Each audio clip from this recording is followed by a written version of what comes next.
मेरा कोई ना सहारा बिन तेरे, मेरा कोई ना सहारा बिन तेरे। भोलेनाथ है डमरू वाले, भोलेनाथ है डमरू वाले। मेरा कोई ना सहारा बिन तेरे, भोलेनाथ है डमरू वाले। भक्तजनों, हर हर महादेव। श्री शिव महापुराण भाषा चतुर्थ कोटि रुद्र संहिता का 17वां अध्याय। महाकाल ज्योतिर्लिंग महात्मा का पुनः वर्णन की कथा आगे सुनेंगे। ऋषियों ने कहा, हे महामते, भक्तों की रक्षा करने वाले इस महाकाल नामक ज्योतिर्लिंग की महिमा को हमने फिर सुनाएंगे। सूत जी बोले, हे प्रभु, भक्तों की रक्षा महाकाल ज्योतिर्लिंग के भक्तिवर्धक महात्म को आदरपूर्वक सुने। उज्जैनी नगरी में एक चंद्रसेन नामक राजा रहता था, जो सभी शास्त्रों के अर्थ और तत्व को जानने वाला इंद्रजीत तथा शिव जी का बड़ा भक्त था, जिसको लोग नमस्कार महेश्वर के मणिभद्र नामक एक गढ़ से मित्रता हो गई। एक समय उस मणिभद्र ने प्रसन्न होकर राजा चंद्रसेन को बड़ी सुंदर चिंतामणि प्रदान की, जो कौस्तुभ मणि के समान कांतिमान और सूर्य के समान प्रकाशित थी, तथा जो ध्यान करने, देखने और सुनने से भी निश्चय ही कल्याण देती थी। शिव भक्त चंद्रसेन उसे अपने कंठ में धारण करने लगे, जिससे वो इतना शोभायमान हो गया जैसे देवताओं से सूर्य अत्यंत शोभित होता है। तब राजा चंद्रसेन की इस शोभा को सुनकर अन्य राजाओं ने को तृष्णा हो गई। उस मणि पर उनका मन लुभा गया। वे चंद्रसेन से उस मणि को मांगने लगे,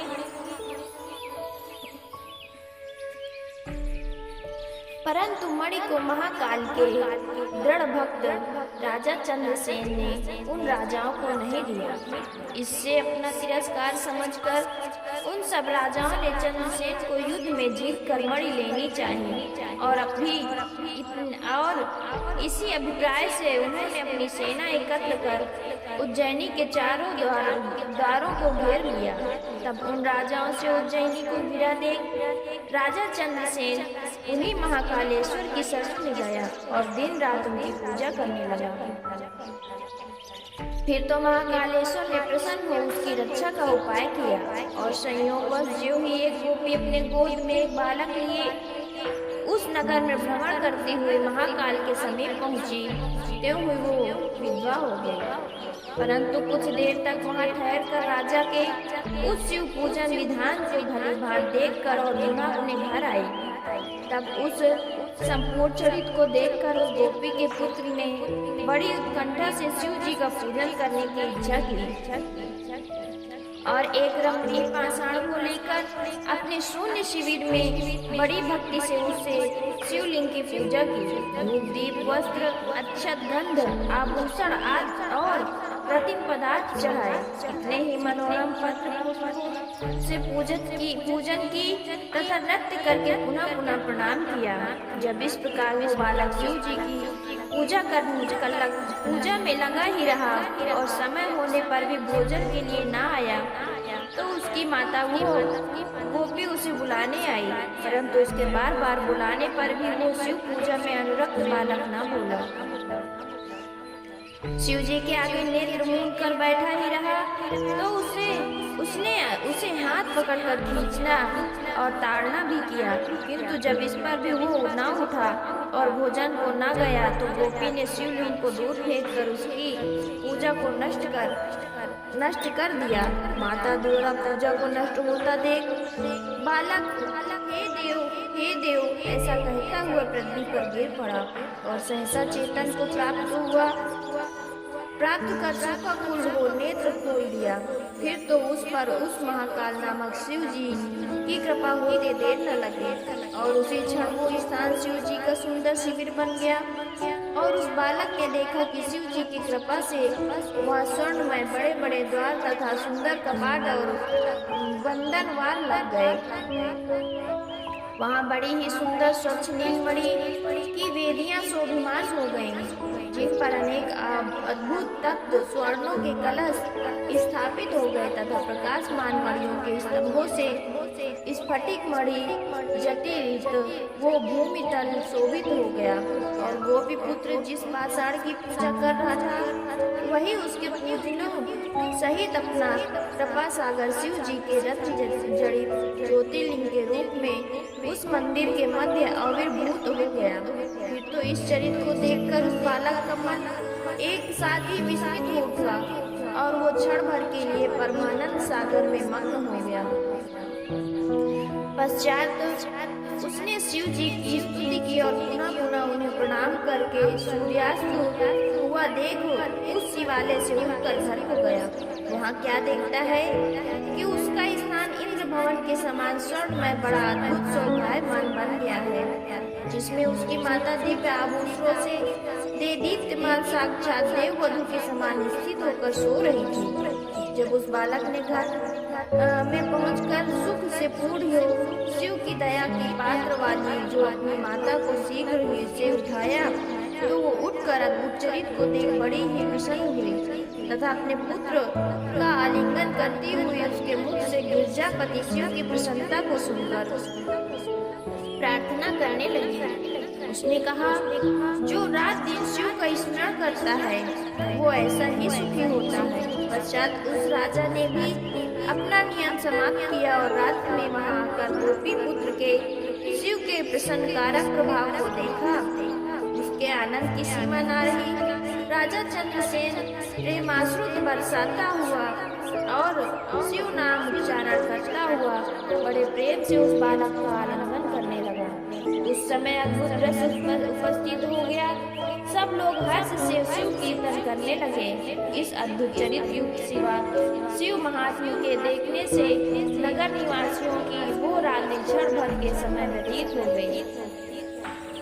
इधर प्रातः काल सब राजा उस नगर को घेर कर राजा चंद्रसेन से युद्ध करने के लिए उपस्थित हुए। इस समाचार को सुनकर उन्होंने बड़ा आश्चर्य हुआ और उन्होंने कहा, राजा चंद्रसेन तो शिव जी का भक्त है और ये उज्जैनी नगर तो महाकाल की नगरी है, जिससे इसको जीतना असंभव है। भला जिसके नगर में ऐसे शिव भक्त बालक हैं, तो राजा चंद्रसेन का क्या कहना, जो महेश का एकमात्र सेवक है। यदि हम लोग इसके साथ विरोध करेंगे तो शिव जी अवश्य हमारा विनाश कर देंगे। अतएव यह तो मित्रता करने योग्य है। ऐसा करने से शिव जी हम पर कृपा करेंगे। ऐसा निश्चय कर उन सब राजाओं ने युद्ध का विचार त्याग महाकाल की नगरी में प्रवेश किया तथा राजा चंद्रसेन से मित्रता कर महाकालेश्वर शिव की पूजा की। इसके पश्चात सब राजाओं ने चंद्रसेन के भाग्य की प्रशंसा की और उस दिव्य गोपी के घर गए जिसका पुत्र बड़ा ही शिव भक्त था। वहाँ भी राजा चंद्रसेन सहित उन सब ने शिव जी की पूजा की और गोपी तथा उसके पुत्र ने सबका स्वागत किया। राजाओं ने प्रसन्न हो उस शिव भक्त गोप के पुत्र को बहुत सी वस्तुएं प्रदान की तथा सभी राजाओं ने संपूर्ण देशों में जितने भी गोप थे उनमें उसी को राजा बनाया।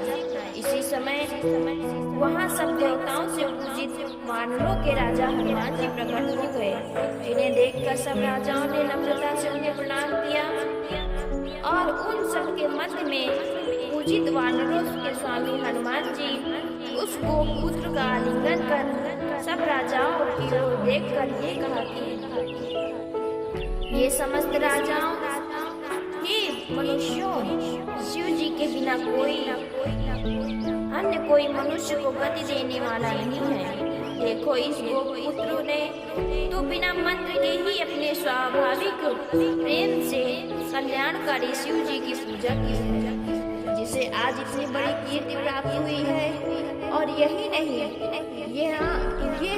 यहाँ समस्त भोगों को भोग कर अंत में मोक्ष को प्राप्त करेगा तथा इसके वंश की 8वीं पीढ़ी में महायशस्वी नंद नामक एक पुरुष उत्पन्न होगा, जिसके पुत्र स्वरूप में स्वयं नारायण के कृष्ण उत्पन्न होंगे तथा आज से लेकर ये गोपी पुत्र संसार में श्रीकर नाम से लोगों में प्रसिद्ध होगा। ऐसा कह शिव के अवतार अंजनी पुत्र हनुमान ने सब राजाओं सहित राजा चंद्रसेन को कृपा दृष्टि से देखकर उस बुद्धिमान गोप पुत्र श्रीकर को बड़े प्रेम से शिव जी को प्रिय लगने वाले आचार का उपदेश किया। पश्चात उन सबके देखते ही देखते हनुमान जी अंतर्धान हो गए और सब राजा चंद्रसेन का बहुत सा सत्कार कर अपने स्थान पर चले गए। पश्चात श्रीकर नाम प्राप्त कर उस गोपपुत्र ने बहुत से परम तेजस्वी और धर्मात्मा ब्राह्मणों के साथ बड़े प्रेम से महाकाल शिव जी की सेवा की। समय आने पर दोनों मोक्ष को प्राप्त हुए। इस प्रकार ये महाकालेश्वर ज्योतिर्लिंग सत्पुरुषों को सुगति स्वर्ग तथा शिव भक्ति देने वाला और सब प्रकार से दुष्टों का दमन करने वाला तथा भक्तों पर दया करने वाला है। चतुर्थ कोटि रुद्र संहिता का 17वां अध्याय समाप्त। 18वां अध्याय